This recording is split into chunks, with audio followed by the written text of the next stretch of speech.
Well, for more on this, let's cross live to a pro-Israel advocate, Neil Lazarus, who joins us from Jerusalem. Many thanks for joining us here, Mr. Lazarus. Now, is Israel concerned over what's happening in Egypt, and how can the political crisis there affect Israel's status in the Middle East, do you think? Well, I think Israelis today are looking at their television screens and reading the newspapers, both with a sense of hope and anxiety.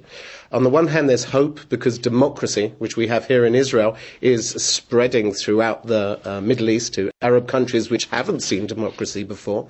Yet on the other hand, there's a fear and a trepidation. The question which every Israeli is asking themselves today is, at the end of the day, will that 30-year-old peace that we've had with Egypt last? So again, I think there's mixed feelings. One, there's certainly a sense of joy that there's democracy spreading, that Israel isn't only going to be the only democracy in the Middle East. Yet on the other hand, where's it going to lead, and will that peace that we've had survive?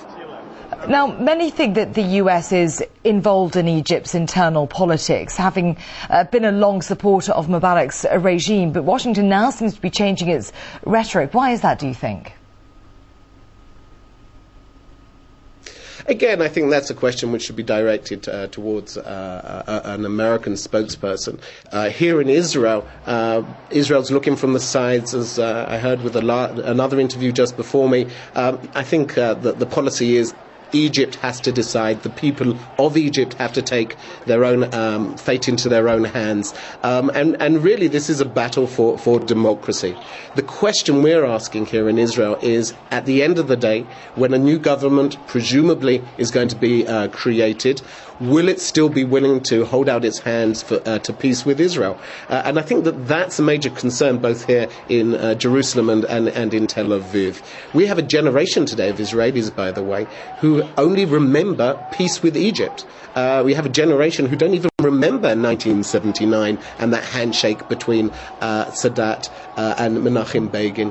So the issue is, can we carry on despite the changes which are taking place, despite the democracy within the Arab world?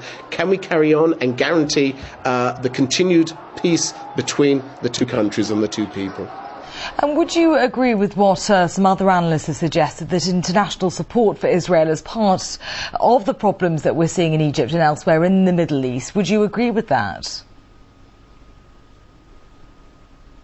What's the connection? If you can blame Israel, then blame Israel. But there's no connection between the Western support for Israel. The reason why the West supports Israel is because up until now we've been the only democracy in the Middle East, and we've seen Arab countries being headed by dictators. Perhaps finally we're seeing democracy spread throughout the Middle East, which it can only be a good thing.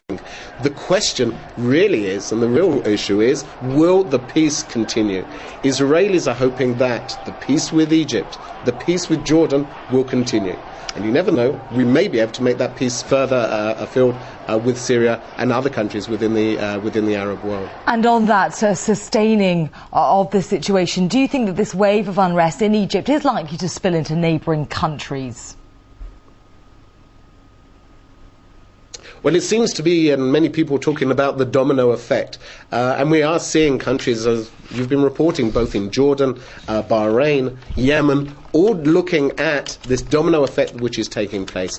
I don't think Egypt is going to be the last country. What I do think is important is that Egypt is one of the most important countries in the Arab world. Much of the Arab world today is saying, if it can happen in the streets of Cairo, perhaps it can happen here. So democracy does seem to be spreading. The question is, will that democracy lead to a rise of Islamic fundamentalism, or will it continue the peace process that Israel has been looking for with other countries, and the peace that it has already with Egypt and Jordan, and the process with the Palestinians?